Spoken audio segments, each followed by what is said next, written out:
12 minutos pasan de las 4 de la tarde y es momento de cultura en este programa. Es momento de desasnarnos, es momento de aprender, es momento de saber por dónde ir a buscar esos libros en la biblioteca, ir a una librería. Es momento de Jorge Artola. Y se viene el Día del Libro, además, ¿no? También. Bienvenido. Muchas gracias. Gracias por la bienvenida. Cuando estabas diciendo eso, sí, inmediatamente mi asociación loca de la tarde sí, fue: esto es cultura animal. Claro. De Restucia, de don Alberto Restucia. Alberto Restucia. Ahí va, yo no me acordaba quién lo había dicho. Sí, que trabajaba mucho el concepto de patafísica y del surrealismo y del disparate. Un teatro muy subversivo, muy, muy interesante, muy transgresor. Jorge, más allá de que sí, vos trajiste para comentarnos ahí hoy está, un libro en particular, siempre está bueno preguntarse a los columnistas de otras cosas, ¿no? Esa es la clave del asunto. ¿Vos hace cuántos años que estás en el mundo del libro? Desde el tercer día de la democracia. Bien. 1985, El 3 de marzo de 1985 arranqué con el local. De hecho, había arrancado un poquito antes. Así que andás sumando unos 38 ¿Y antes años. qué hacías? Antes trabajaba en un estudio contable. ¿De qué? De oficinista, hablando pronto, claro, muy mal. Y a su vez tenía un puesto en la feria. O sea que la matemática andas volando. No tanto. Manejo planillas. Ahí está, planillas, sí, en la época de... O sea que la contabilidad de la librería anda bárbaro. Más o menos. Vos sabés que en realidad tuve un enorme rechazo del trabajo ese. Claro. Contratate otro y ocupate vos. Claro, no obvio. La felicidad pasa por otro lado, pasa por los libros, la felicidad. No pasa por la factura, no pasa por las boletas. Pero te tiraba esa pregunta porque vos vas a hablarnos de una autora y yo te quería preguntar, en todos estos 40 y pico de años que estás en el negocio, ¿a cuántos escritores habrás conocido, no? Muchos. El tema pasa también porque yo al menos he sido afortunado. ¿Por qué? Habitualmente lo que acontece es que el escritor te fascina hasta que un día lo ves. Entonces dices, pero este tipo, mi Dios, esta tipa que yo pensé que era no sé cuánto. Entonces ves la parte humana. Y afortunadamente yo no he tenido esa instancia en un liceo que ahora es bastante célebre, en el IABA. Sí. Yo hace muchas décadas, era alumno de ese liceo, que tenía una tradición emblemática de tener realmente los mejores docentes. Un profesor de literatura, llamado Hospitaleche, que tuvo la loquísima idea de que las pequeñas bestias pardas que tenía en un sexto de arquitectura, agarrar a 6 de ellos y llevarlos a la Sala Verdi para escuchar la última conferencia de Borges en Uruguay. Y así fue que conocí, teniendo 17 años, a Borges. Entonces, ese tipo de instancias te van definiendo. La proximidad de alguien que es un creador, muchas veces acontece que por el trabajo nuestro hemos tratado de ayudar a gente que está haciendo el trabajo de investigación, el background de su novela o de su ensayo. Entonces está buenísimo porque ahí te colgas en el sueño, en el plan, en la búsqueda de esa persona. Y el prólogo que yo siempre más me sigue emocionando es de un amigo de hace demasiadas décadas, que puso en el agradecimiento de que yo le había mostrado el camino a la ciencia en lugar de el trabajo que él tenía, porque en ese momento él estaba soñando con poner X emprendimiento, y Rodolfo Ungerfeld me escuchó el consejo de anciano de la tribu, y yo le dije que con su cabeza de científico era un crimen que para este país él no fuera científico.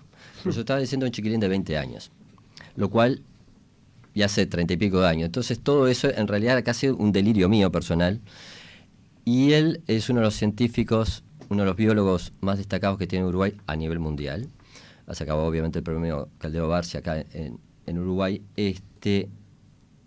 docente emblemático de la facultad, y esas cosas te marcan, porque es que, bueno, él cuando hizo su primera monografía, su primer trabajo científico, me lo trajo con esa dedicatoria. Entonces son esas cosas humanas que te dan el otro aspecto de lo que es atreverse a escribir, el desafío de ver la pantalla o la página en blanco, superar ese momento de ansiedad, empezar a escribir, que digas, bueno, que sea lo que Dios quiera, que la fuerza me ampare, voy a escribir. A la media hora escribiste algo, lo lees y decís, por favor, qué incoherencia es esto, nunca estás conforme. Y habitualmente los escritores siempre son sus principales censores, entonces muchas veces el trabajo de uno, cuando está esta interacción linda, es, bueno, cosa curiosa, darle para adelante y mostrarle si uno intuye cuál puede ser un camino complementario. Pero básicamente siempre apostando por la creación, por la escritura, por los libros, por la memoria de la humanidad. Ese es como el concepto fuerza. Entonces, por supuesto que es muy liberador poder conocer creadores. Te enriquece muchísimo. Me gustó esa frase, ¿no? Que los libros son la memoria de la humanidad, y es cierto. De hecho, a lo largo de la historia, en Edad Media, ¿no? Cuando los monasterios se quemaban y los monasterios eran los guardianes de tesoros literarios, ¿no? Los tipos iban como desesperados. Me viene a la cabeza El nombre de la rosa, sí, ¿no? Pero de esos hubo muchas historias similares. Y estás justo llegando a lo que trabaja Irene Vallejo. Ajá. Es exactamente ese. Bueno, era la idea. No sé si ahí está, es exactamente. No sé si te diste cuenta, pero, sí, pero era la ahí idea. sos un buen periodista. Era la idea, de ir llegando sin que la gente se diera cuenta. Y el tipo arruina la jugada. Claro. Arruina la jugada. Como, claro. Nunca te vamos a poner de 9. ¿Sabes qué? Olvídate de ese carguito. Y también de ese otro cargo también. Sí. Bueno, el hecho concreto es que ayer la Sociedad Uruguaya tuvo la suerte de contar con la presencia de Irene Vallejo, una escritora, ensayista española, filóloga. Opa, ¿qué es eso? Bueno, alguien que se dedica a estudiar los textos, muchas veces antiguos, ver cuál es la trascendencia de ese texto, cuál es la interpretación posible de ese texto. Entonces, básicamente es una chiquilina que, si vos lees el currículum duro de que filóloga por la Universidad de Zaragoza, después doctorado en Florencia, etcétera, dices, qué aburrido que va a ser esto, ¿no? Bueno, justo con mi compañera, ella había quedado muy impactada por la charla, entonces nos pusimos a ver distintas puntas. Entonces, claro, una primera asociación era que esta chiquilina tiene el nivel de erudición de Humberto Eco, de Borges. Epa. Claro, pero tiene una enorme diferencia. Una enorme diferencia. Tiene una pasión y una amenidad insólita. Entonces, lo que ella logra hacer, el extraño milagro que logra, es que conocimientos que quizás a uno en primera instancia le parecían muy alejados de su vida, te los trae a tu plano en una forma extremadamente de aventura, de amenidad total. Entonces, ella vino técnicamente a presentar su principal obra, que es El infinito en un junco, que es una frase, en realidad un título muy borgiano, en el que el junco es la base con lo que se hacían los papiros en Egipto, es la base de los primeros atisbos de escritura de un papiro, de un libro, por ende.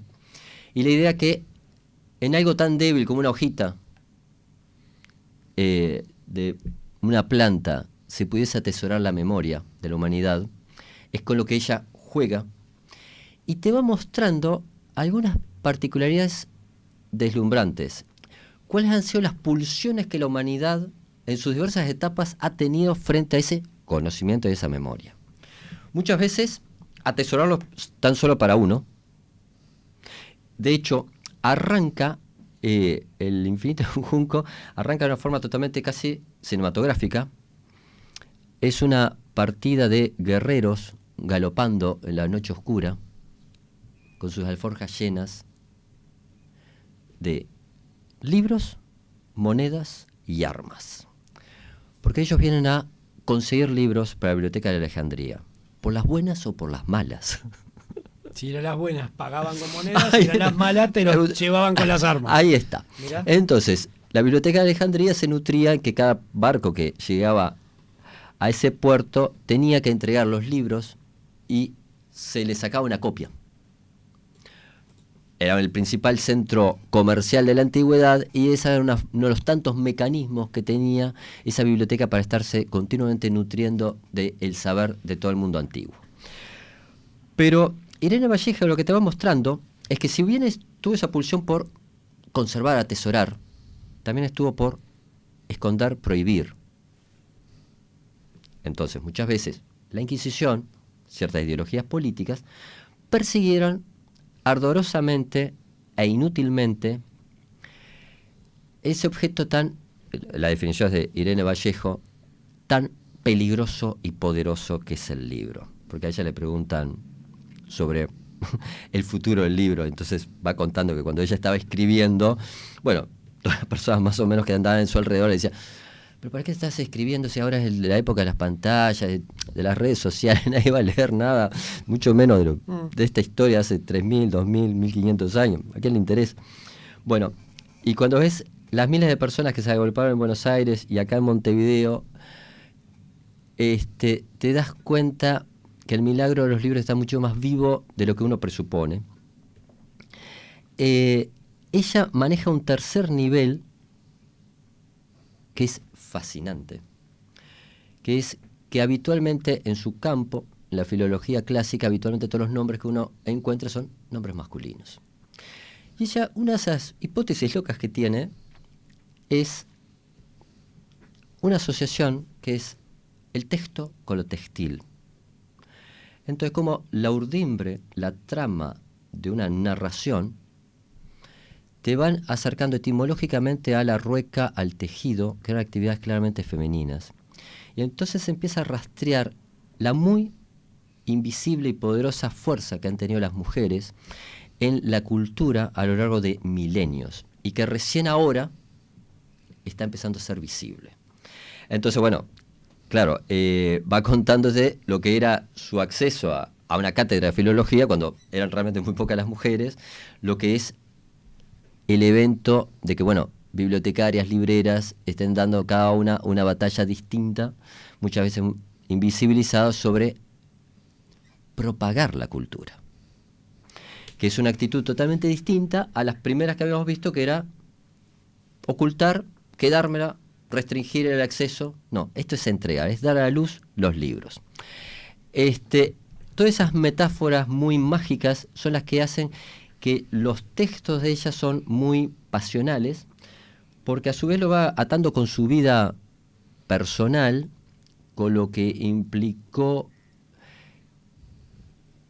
su compromiso de que no existía tema que no se pudiese narrar de una forma amena, y que eso es producto de su madre, que de alguna forma le fue volcando sistemáticamente todas las noches historias que eran recreadas.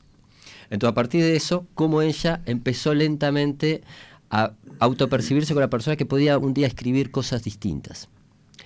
El último libro que ella perpetró es El silbido del arquero, que es una joya por razones muy disímiles.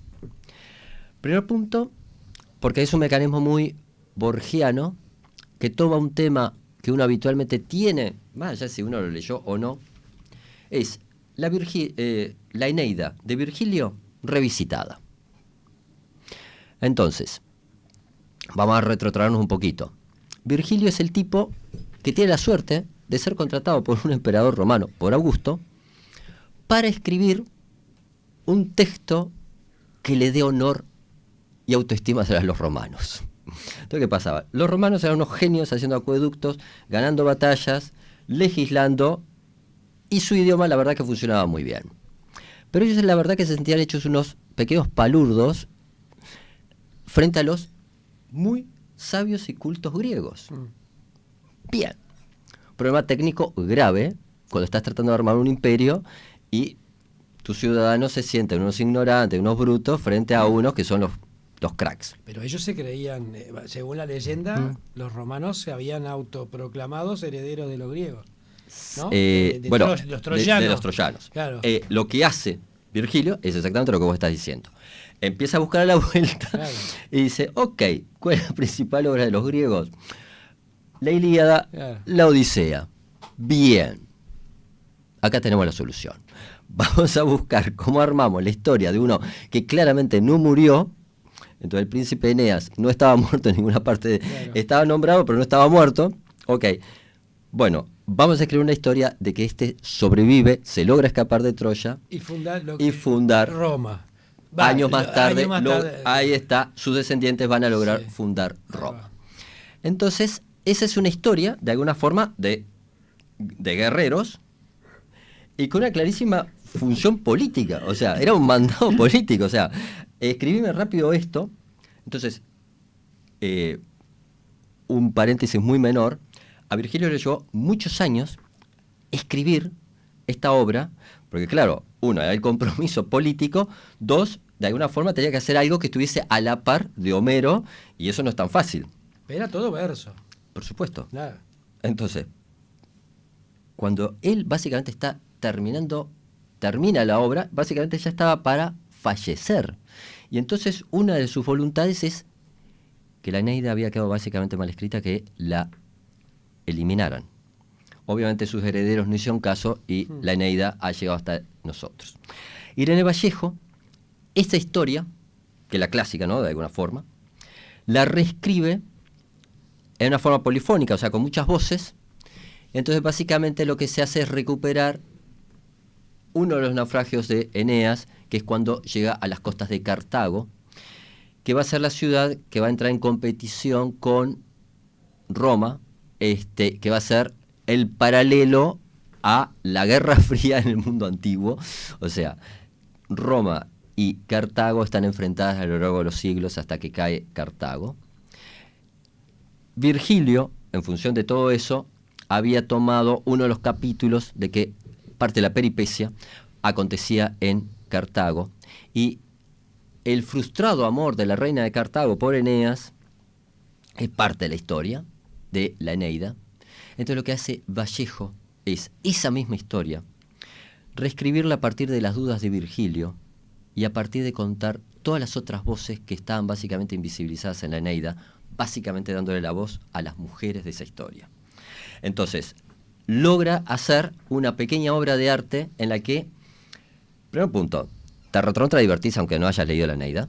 Ese, yo te diría que es el gran titular, ¿no? O sea, es un libro entretenido. Todo Vallejo. Todo Vallejo. Si yo te dijese una definición muy casi pueril, te da alegría. Te da felicidad leer a Vallejo. Primer punto, porque está espectacularmente bien escrito. Ya está. Es un gran parte. Sí. Punto 2, estás aprendiendo párrafo tras párrafo sin enterarte, porque es una historia siempre amena. Luego tiene algo muy posmoderno, si querés decirlo de una forma, que no tiene ningún pudor en romper con los siglos y con las historias. Entonces continuamente te está haciendo una amalgama distinta y entonces te está volcando una narración que a uno en la mente dice, esto yo lo conocía, yo lo leí, pero claro, te lo está presentando de una forma tan distinta que parece como hay un texto de Borges que es perfecto, que es La casa de Asterión, en el que Borges, este es un cuento del Aleph, en el que te presenta una historia y vos recién en la última línea te das cuenta que esa historia hace décadas que la conocías porque era la leyenda del Minotauro, pero como está presentada desde la perspectiva del Minotauro, y siempre uno la supo desde el lado de Teseo, del héroe, de Ariadna, ¿ok? Pero nunca escuchaste la voz, ni nunca te pensaste imaginarte que el monstruo tenía algo para decir. Cuando Borges te cambia la perspectiva de la historia y te cuenta la otra historia desde el otro ángulo, bueno, es un milagro, y eso es lo que te demuestra la maestría de Borges. Bueno, ese truco de Borges, yo te diría que Vallejo lo perpetra página tras página, y eso es lo que te lo hace una cosa absolutamente deslumbrante, absolutamente adictiva, maravillosa, y aparte porque si tuvieron la suerte de escucharla o si ven alguna entrevista en YouTube, te va a fascinar la chiquilina esta. Chiquilina que tiene 45 años. Bueno, a mi edad y en mi No, estado... no, yo te digo porque me puse está, a buscar, sí, a ver, cuando decía chiquilina, me puse a buscar qué edad tenía, 44, 45 años. ¿Cuánto te lleva la última? ¿Cuánto te llevó leer ese libro? No, este me lo devoré en una noche y media. ¿En ¿no? una noche y Sí, media? claro, eso es maravilloso. Sí, ¿Mirá? sí. Me gustó cuando dijo adictivo, dije, ¿cuánto Sí, te sí, lleva sí. No, leer no, eso? pero, de hecho, podría haber demorado menos, sí, pero tenía otras cosas para hacer. Una noche y media. Sí, claro. O sí, sea, sí. en horas. Sí, pero son pocas horas. Hay un pequeño problema, yo leo demasiado rápido, pero esto son 240 páginas. Claro. Esto lo lees en 3 horas y media más o La menos. cara del cachorro. Cachorro, ¿cuánto te puede llevar? 240 páginas, más o menos. Una semana. Ahí Bien. está. Y lee Bueno, rápido. está. Mari, 240 páginas, ¿cuánto? Más o menos. Mes y medio. Pará, le dice, pará. Si te Media atrapa, semana, digo. no, si te, claro. Claro. Si te Media atrapa, semana. si te Sí, atrapa. esa es la gracia, es que te eso. atrape, claro, hay que atrapar. Si yo te doy, los norteamericanos, viste, con todos estos, los Kindle, Sí. uno de los grandes temas tecnológicos era no solamente vender aparatitos, no solamente vender los libros electrónicos, sino la siguiente pregunta. ¿Realmente la gente lo compra? ¿Lo lee? Claro. Y si lo leen, ¿en cuánto tiempo lo leen? ¿En dónde se detienen? ¿En qué palabras buscan en el diccionario? Todo eso ya está investigado y a partir de eso ya se sabe que los libros electrónicos son muy buenos para historias de bajo nivel de complejidad con 1 o 2 protagonistas que sean extremadamente causales. No te puedes leer La Guerra y la Paz, no te puedes leer 100 años de soledad, es muy difícil leerlos. Porque te cuesta volver para atrás. Sí, Claro. hay aparentemente Claro. un tema casi psicológico que Claro. la pantalla uno lo asocia con trabajo y con un mail concreto. Claro. Y viste que el algoritmo ahora de la inteligencia artificial, vos te envían un audio de 10 minutos y te lo reducen en un párrafo. Sí, te lo resume ahora. Sí, sí. Es loco. Quiere que termines el trabajo rápido. Es más, te lo interpretan ahora. Claro, por eso Hay mismo. unas aplicaciones de WhatsApp que te interpretan el audio del otro. O sea, es increíble. Claro, bien. Vos me mandás a mí un audio de 3 minutos y tengo una aplicación que me interpreta. Bueno, lo que te quiso decir Fernando es esto. No jodas más. Es de loco. Es de loco.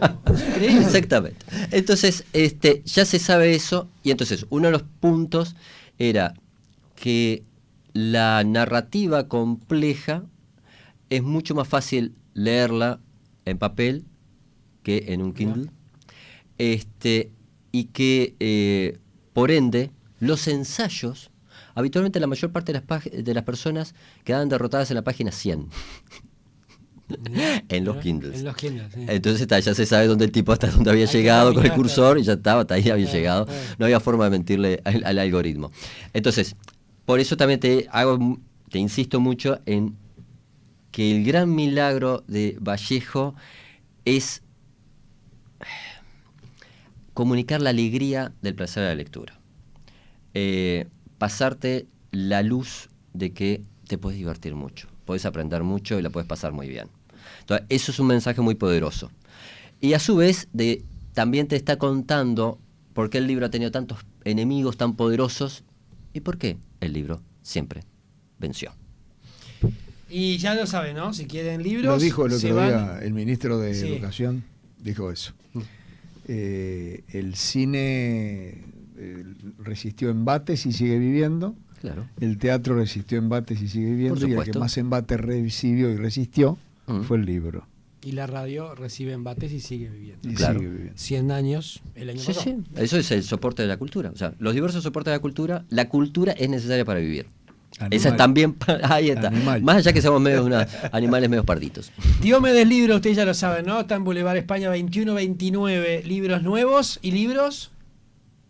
Leídos. ¡Eso! Bien. Muchas gracias, Libros nuevos, Gonzalo. libros Y leídos. anotados. Ahí Y está. anotados. Los anotados valen más, depende de quién lo anotó. Y cierran a obvio. las 9 de la noche. O sea que Ahí. ustedes lo pueden hacer libros nuevos, libros leídos. Van, Libros anotados. canjean, venden, compran, lo que ¿Te quieran. imaginas un libro anotado por Bas Ferreira? Pua, ¿cuánto vale? No necesariamente ¿Qué tal? tanto más. No. No, bueno, pero... Sí, obvio. Nada más que no... Claro, Efectivamente. habitualmente lo que se busca muchas veces son las firmas Ah. autografiadas las ediciones autografiadas o con una dedicatoria a alguien que hubiese tenido algún cierto sesgo de trascendencia. Entonces, ahí esa firma puede valer mucho. Entonces, una Claro, dedicatoria... tiene valor afectivo, Claro. valor simbólico. Sí, pero por supuesto. Ajá. Está brillante lo que acabas de decir. Una cosa es el precio y otra es el valor. Entonces, yo llegué a tener en las manos un texto, una edición rara de Rafael Alberti, que tenía no solamente una dedicatoria, sino un dibujo de Rafael Alberti. Que era sobre la temática de cultura china. Entonces, bueno, eso obviamente es una cosa hiper rara, hiper mágica, para la persona que sienta el impacto emocional de la generación del 27. Yo tengo un dibujo en una cartulina blanca de una paloma. Un trazo, es un trazo. No sepa nada, ¿no? Digo eso. Y abajo dice Carlos Páez Vilaró. Mirá, O sea, no es lo mismo. Claro. No la iba a vender nunca, no me interesa venderla, pero quiero decir, si yo tengo una cartulina blanca con un trazo de alguien que dibuja muy bien, y es una paloma con un olivito en el pico, no es una paloma con un olivito. Me lo puedo hacer yo. Sí. Pero si abajo dice Carlos Páez Vilaró, y si dijera Picasso, ¿viste? La firmita. Con eso jugó en una forma maligna Dalí. Ajá. Dalí estaba tan pasado de rosca que vendía las hojas en blanco firmadas por él. Entonces, Villar podía dibujar tranquilamente. Seguro. Y tenía un Dalí Seguro. hecho por Villar. Bueno, es como, y eso valía mucho. es como firmar un cheque en blanco. Es como un cheque en blanco. Sí, ¿Quién era pudiera- una transgresión. Yo cuando sea ¿Quién famoso- pudiera cobraba vivir por de firmar. eso, eh? Cuando ¿Quién sea pudiera famoso, vivir voy a- de eso? cuando Una sea famoso. firmita, dale, te paso firmita. Cuando sea famoso Qué voy a hacer lo mismo. lindo. Te ¿Quién firmo un papel. pudiera vivir Te de firmo un eso, papel. Gracias, Jorge. Gracias a ustedes. Arriba, hasta la semana que viene. Chau, chau.